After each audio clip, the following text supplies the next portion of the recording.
Salam jumpa. Selamat datang di channel YouTube Diabetes Sahabatku. Ini video saya pertama di channel ini. Dan di sini kita akan banyak bicara. Kita akan sharing. Saya akan bagikan bagaimana kiat-kiat supaya seorang penyandang diabetes atau yang disebut diabetisi mengontrol gula darahnya dengan baik. Perkenalkan, nama saya Epi Suryono. Panggil saja saya Epi, atau banyak kawan-kawan saya manggil Kang Eep, silahkan. Saya sebagai Pandu Diabetes Nasional, dan Pandu di sini berbeda pengertiannya dengan Pramuka. Pandu di sini mempunyai tugas ada sebagai pemandu, sebagai guidance, sebagai role model, dan juga sebagai support bagi sesama penyandang diabetes atau yang disebut diabetisi. Tugas pandu jadi jelas berbeda dengan dokter, di mana seorang pandu tidak boleh memberikan obat dan juga tidak boleh mendosis obat, karena itu ranahnya dokter.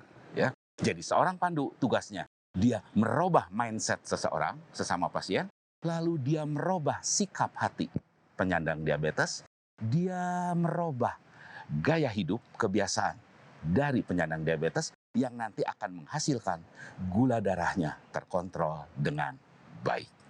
Di samping itu, saya juga sebagai motivator diabetes dan ketua Persadia, unit Rumah Sakit Umum Pusat Fatmawati di Jakarta Selatan.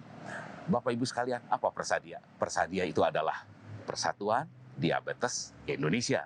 Cabangnya dari Sabang sampai Merauke. Dan saya juga pernah menulis buku Bersahabat dengan Diabetes atau Diabetes Sahabatku. Dan di bulan ke-14, buku saya itu mendapat bestseller. Saudara, karena ini tayangan saya yang pertama, tentu saudara belum mengenal saya. Saya juga seorang diabetisi tipe 2 dengan insulin. Jadi saya pun seorang diabetisi. Sudah 40 tahun lamanya saya menyandang diabetes.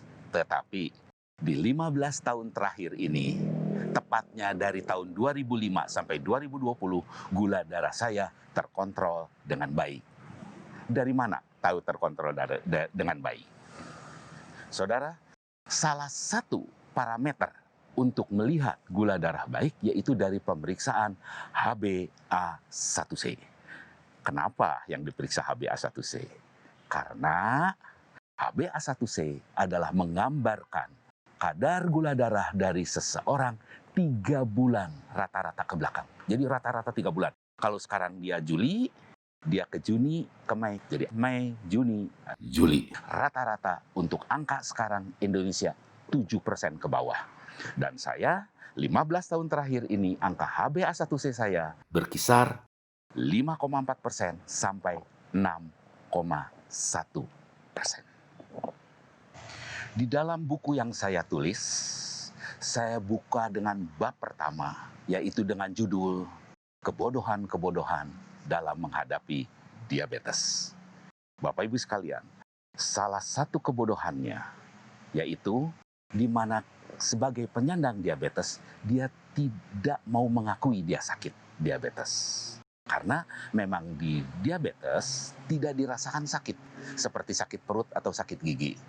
Jadi, waktu dokter mendiagnosa Bapak, Ibu kena sakit kencing manis atau diabetes, dalam hati kita menolak. Kayaknya dokter salah deh. Kan saya mah nggak sakit. Saya mah nggak sakit perut, nggak sakit gigi. Bahkan, seorang penyandang diabetes, ya apa yang dia rasakan? Enak makan, enak tidur, Bapak Ibu sekalian. Jadi waktu dokter bilang sakit kencing manis, pasti kita menolak. Ya, penolakan. Penolakan berikutnya, waktu dokter memperlihatkan lembar laboratorium, dan pada saat itu saya diperlihatkan angka saya 500. Kembali karena saya menolak, saya sakit diabetes, saya tidak mau mengakui. Saya dalam pikiran saya bilang, itu juga laboratorium yang salah ngetik, pasti tambah 500 gitu ya.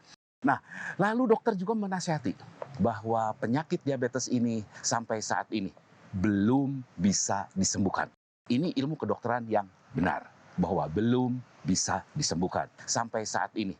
Kembali Bapak Ibu, di hati saya menolak bahwa saya sakit. Saya bilang, dokter belum tahu.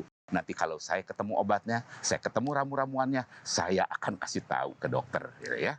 Nah, itu saudara, yang kita menyangkal, itu yang menjadi satu kebodohan. Lalu, kebodohan berikutnya, kita juga tidak tepat jadwal. Ya, mungkin 2 minggu atau bulan depan, dokter suruh kita kontrol kembali atau kontrol rutin.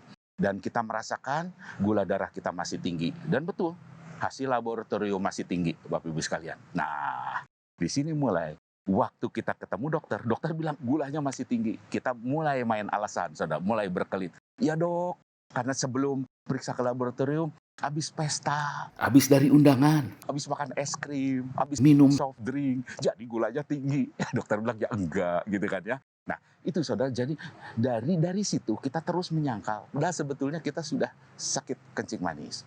Lalu kesalahan berikutnya, waktu kita mau kontrol bulan depan atau 2 minggu berikutnya, merasa badan kita atau ya kerasa lah gulanya belum bagus, kita ke laboratoriumnya kita mundur waktunya. Tidak sesuai jadwal. Mundur, nantilah 3 hari lagi supaya bagus. Nantilah 3 hari lagi supaya bagus. Akibatnya ke dokternya juga mundur. Nah, dengan mundur-mundur dari jadwal, saudara, penyakit kencing manis ini, dia akan terus menggerogoti.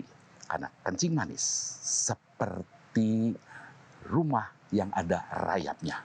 Gulanya makin tinggi, rayapnya makin aktif bergerak. Dan di mana kita akan kena komplikasinya dari ujung rambut sampai ujung kaki. Kita tidak tahu. Di sini bahayanya. Makanya satu-satu penyakit di dunia yang punya 2 gelar. Yaitu 1 gelar, mother for all diseases. Dan yang kedua adalah silent killer.